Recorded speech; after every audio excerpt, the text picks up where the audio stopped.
ప్రభుత్వం రేవంత్ రెడ్డి గారి ప్రభుత్వానికి కామారెడ్డి డిక్లరేషన్ ప్రకారం 42% రిజర్వేషన్ అమలు చేసే చిత్తశుద్ధి ఈ ప్రభుత్వానికి లేదని చాలా స్పష్టంగా అర్థమైపోయింది. ఎందుకంటే వచ్చిన 6 నెలల లోపలనే 42% రిజర్వేషన్ మేము అమలు చేసిన తర్వాతనే ఎన్నికలు పోతామని చెప్పి మాట్లాడిన రేవంత్ రెడ్డి గారు ఇవాళ 19 నెలలైనా కూడా ఈ బిల్లు చట్టబద్ధం కాకపోవడం వల్ల ఇవాళ ఈ ప్రభుత్వానికి 42% రిజర్వేషన్ అమలు చేయడంలో చిత్తశుద్ధి లేని చాలా స్పష్టంగా అర్థమైపోయింది. ఒక దిక్కు రాష్ట్ర శాసనసభలో తీర్మానం చేసి ఉభయ సభలో తీర్మానం చేసి రాష్ట్రపతికి ఈ బిల్లు పంపించిన తర్వాత ఆ బిల్లు మీద పరిశు వేయకుండా ఆ బిల్లు పాస్ అయ్యే విధంగా రాష్ట్ర ప్రభుత్వం ఎలాంటి కేంద్ర ప్రభుత్వం మీద ఒత్తిడి చేయకుండా రాష్ట్రపతిని కలవకుండా అఖిలపక్ష సమావేశాన్ని కలవకుండా ఇవాళ మళ్ళీ కొత్త నాటకం తెరలేపుతూ ఇవాళ ఆర్డినెన్స్ తీసుకురావడానికి మేము తీవ్రంగా వ్యతిరేకిస్తూ ఉన్నాం.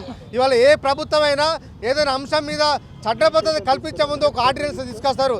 దాన్ని అమలు చేసిన తర్వాత చట్టబద్ధత చేయడానికి మళ్ళీ అసెంబ్లీలో తీర్మానం చేసి పాస్ చేసే కల్చర్ ఈ భారతదేశంలో ఉన్నది.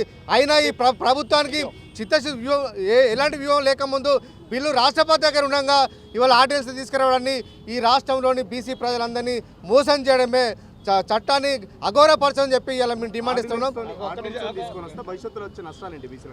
అసలు చట్టం చేయకముందు ఆల్రెడీ రాష్ట్ర శాసనసభలో 42% రిజర్వేషన్ల కోసం రాష్ట్ర శాసనసభ ఏకగ్రీవంగా తీర్మానం చేసి కేంద్రానికి పంపించిన తర్వాత రాష్ట్రపతికి బిల్లు పాస్ కోసం రాష్ట్రపతికి పంపించిన తర్వాత మళ్ళీ ఆర్డినెన్స్ తీసుకురావాల్సిన అవసరం ఏమున్నది?